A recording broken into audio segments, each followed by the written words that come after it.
कई लोगों को अल्लाह ने वहाँ पहुँचाया, तो हम भी दुआ करते हैं अल्लाह पाक हमें भी वहाँ पहुँचाए। और अल्लाह जब चाहे जिसको चाहे उसको ले लेते हैं, वो बादशाह है, वो शहंशाह है। यमन के एक हाजी आए थे, यमन के, तो उनका इंटरव्यू अखबार में शायद हो रहा है। यमन के जो हाजी साहब थे उनसे पूछा गया कि हाजी साहब ये आपका क्या उम्र है?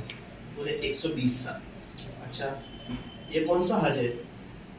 उन्होंने कहा 20 साल की उम्र से शुरू किया था, ये 120 साल है, मेरा 16 एक साल भी ना गए।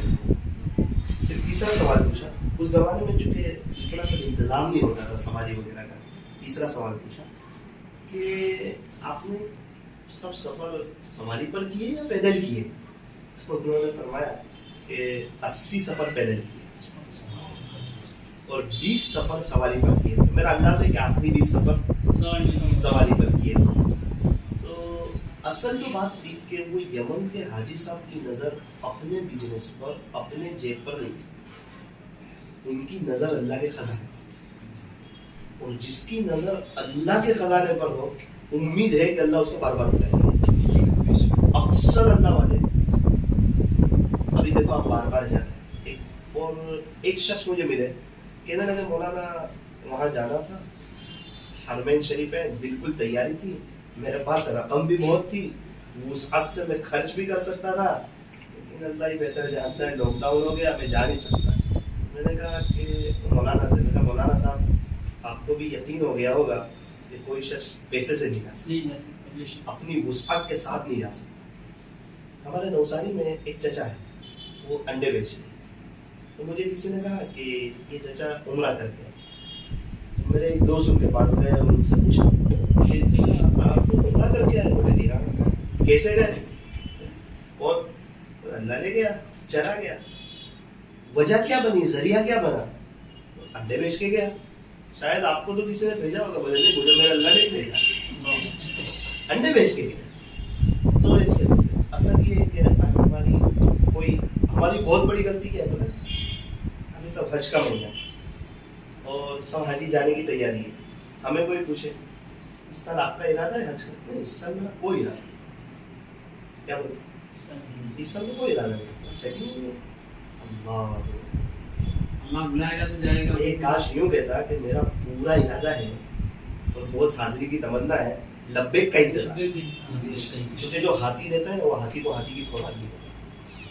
जब लब्बैक होगी ना तो उसका इंतजाम अल्लाह। तो अपनी हर दुआ, एक काम करते हैं आज रात में अकबरी मस्जिद में जो प्रोग्राम, 20-25 मिनट कुछ हज उम्रे पर बात, उम्रे पर भी कुछ बात करेंगे कि लोग कैसे कैसे गए और ये कितनी अहम चीज़ है, और 2-3 उस पर अजीब व गरीब वाक़यात हैं इंशाअल्लाह रात में सुनाऊंगा। बस दुआ करते हैं कि इस ऑफिस की बरकत से अल्लाह पाक बहुत जल्दी हरमैन शरीफैन के दरवाजे खोल दे और अल्लाह हमें वहाँ की हाज़िरी नसीब फरमाए। मेरा छोटा बेटा मुझे कहने लगा 5 साल का कि अपने क्यों नहीं जा रहे उम्रे में? तो मैंने कहा लॉकडाउन है। तो कहता हाँ, अल्लाह इंडिया वालों से नाराज़ है। वो तो बोलकर अल्लाह ने बुलवाया उसको। वो तो बोलकर खामोश हो गया। इससे आगे तो उसको आता नहीं, छोटा है, 5 साल का उम्र किया है। तो फिर मैं सोच में पड़ गया कि हकीकत में पूरे हिंदुस्तान से एक भी नहीं जा रहा, और जब तक लब्बैक ना हुआ तक कोई नहीं जा सकता, और कोई कुछ कर नहीं सकता अल्लाह के चाहे बगैर। उसकी मर्जी है, दिन का निकलना उसकी मर्जी है, रात का आना उसकी मर्जी है, मौसम का बदलना उसकी मर्जी है, बारिश का बरसना उसकी मर्जी है, वहाँ की हाजिरी उसकी मर्जी है। बस अल्लाह पाक हमें वहाँ की हाजिरी नसीब फरमाए।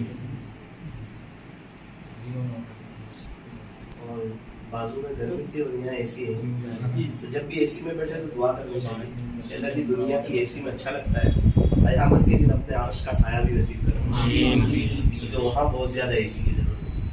क्योंकि बाजू में तो पंखा भी चल रहा था, और क़यामत के दिन तो जब सूरज इतना करीब होगा, लोग पसीने में शराबोर होंगे, घुटन तक, आधे बदन तक, कंधे तक, उस वक्त किसी को अर्श का साया मिल जाए तो कितना खुश नसीब है। बुखारी शरीफ की हदीस कि जो अपनी जवानी अल्लाह पर फिदा करते, अल्लाह क़यामत के दिन उसको अर्श का साया नसीब करेगा। क़यामत के दिन अल्लाह उसको अर्श का साया नसीब करेगा। और सुनाइए क्या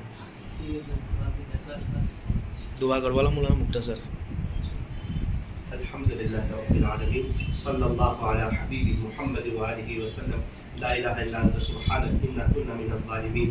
پیارے اللہ رحیم مولا کریم آقا, اللہ جی زندگی میں کئی مرتبہ توبہ کی پھر ٹوٹ گئی, کئی مرتبہ توبہ کی پھر ٹوٹ گئی, کئی مرتبہ توبہ کی پھر ٹوٹ گئی. رب کریم اب ہمیں سچی توبہ کی توفیق عطا فرما دیجیے, توبۃ النصوحہ کی توفیق عطا فرما دیجیے. پیارے اللہ آج ہم سچی توبہ کرتے ہیں, پچھلے سارے گناہوں سے معافی چاہتے ہیں, آئندہ گناہوں سے بچنے کا پختہ ارادہ اور عزائم کرتے ہیں. اللہ جی ہمارے لیے گناہوں سے بچنا مشکل ہے, آپ کے لیے تو بچا لینا آسان ہے. اللہ جی بچا لیجیے, بچا لیجیے. رب کریم ہم گناہوں کے سمندر میں ڈوبے ہوئے ہیں اور ڈوبا ہوا خود نہیں نکل سکتا, وہ ہاتھ سے اشارے کرتا ہے. اللہ جی ہم بھی آپ کو کہہ رہے ہیں کہ آپ اپنی رحمت کی رسی ڈال کر ہمیں بچا لیجیے. اللہ ہمیں گناہوں سے بچا لیجیے, ہمیں اپنی طرف کھینچ لیجیے, ہمیں اپنا بنا لیجیے, اپنے مقبول اور اپنے محبوب اور اپنے چہیتے اور اپنے لاڈلے بندوں میں شامل فرما لیجیے. تقریباً جوان لوگ یہاں موجود ہیں, اے اللہ ہم جوانوں کو اپنی جوانی آپ پر فدا کرنے کی توفیق عطا فرما. یہ دنیا فانی ہے, ہمیں سمجھا دیجیے, یہاں سے جو بھی گیا ہے وہ ریٹرن آیا نہیں. اللہ ہمیں سمجھا دیجیے کہ انقریب ہمیں جانا ہے اور ریٹرن نہیں آنا. اللہ ہمیں آخرت کی تیاری کی توفیق عطا فرما. اے اللہ یہ حج اور عمرے کی یہاں سے ٹورے جاتی ہے, ایک آفس میں ہم بیٹھے ہوئے ہیں, اس کی برکت سے حرمین شریفین کے دروازے کھول دیں. اللہ جی ہمیں ہر سال میں حج میں بلا لیجیے, رمضان کے عمرے میں بلا لیجیے, بار بار وہاں کی حاضری نصیب فرما. اے اللہ جب وقت آخر آئے, مدینہ منورہ کی سرزمین ہو, سرکار کے قدموں میں دنیا سے جانا مقدر فرما. جنت البقیع کا مدفن نصیب فرما, جنت البقیع کا مدفن نصیب فرما. اللہ جی چھوٹا منہ بڑی بات ہے, لیکن آپ کے لیے تو کیا مشکل ہے. بے شک ہمارے گناہ زیادہ ہے, لیکن یہ بھی پتا ہے کہ آپ کی رحمت کے مقابلے میں کچھ نہیں, آپ کی رحمت کے مقابلے میں کچھ نہیں. رحمتی وسعت غضبی, آپ کا تو غصہ بھی آپ کی رحمت پر غالب ہے. آپ تو رحمان ہے, آپ تو رحیم ہے. اللہ آپ نے کئی لوگوں کو بار بار بلایا, یمن کے حاجی صاحب کو 100 سال میں 100 مرتبہ بلایا. اللہ جو یمن کے حاجی صاحب پر نظر پڑی تھی, ایک نظر ہم پر بھی.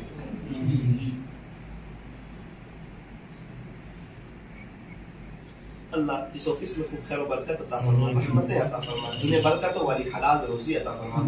اللہ جی ہم بروڑا کے سفر پر آئے ہوئے ہیں, بروڑا والوں کو ہدایت عطا فرما. یا اللہ یہاں کے ماحول کو مدنی ماحول بنا, یہاں کے معاشرے کو مدنی معاشرہ بنا. اے اللہ یہاں والوں کو دین پر چلنے کی, شریعت اور سنت پر چلنے کی توفیق عطا فرما, مل جل کے رہنے کی توفیق عطا فرما. اے اللہ یہاں سے شرک اور بدعات کو ختم فرما. اے اللہ انہیں سکون, اطمینان اور امن و امان نصیب فرما, برکتوں والی حلال روزی عطا فرما. یہاں کی عورتوں کو حیا نصیب فرما. اللہ جی بہت سی لڑکیوں کے بارے میں سنا کہ اللہ وہ غیروں کے ساتھ چلی گئی, اللہ انہیں ریٹرن لے آئیے اور ہماری دوسری بہنوں کو محفوظ فرما دیجیے. کہ اللہ ہمیں اپنے گھر میں فضائل اعمال کی تعلیم پابندی سے کرنے کی توفیق عطا فرما. صلی اللہ تعالی علی خلق محمد وآلہ وصحبہ اجمعین برحمتک یا ارحم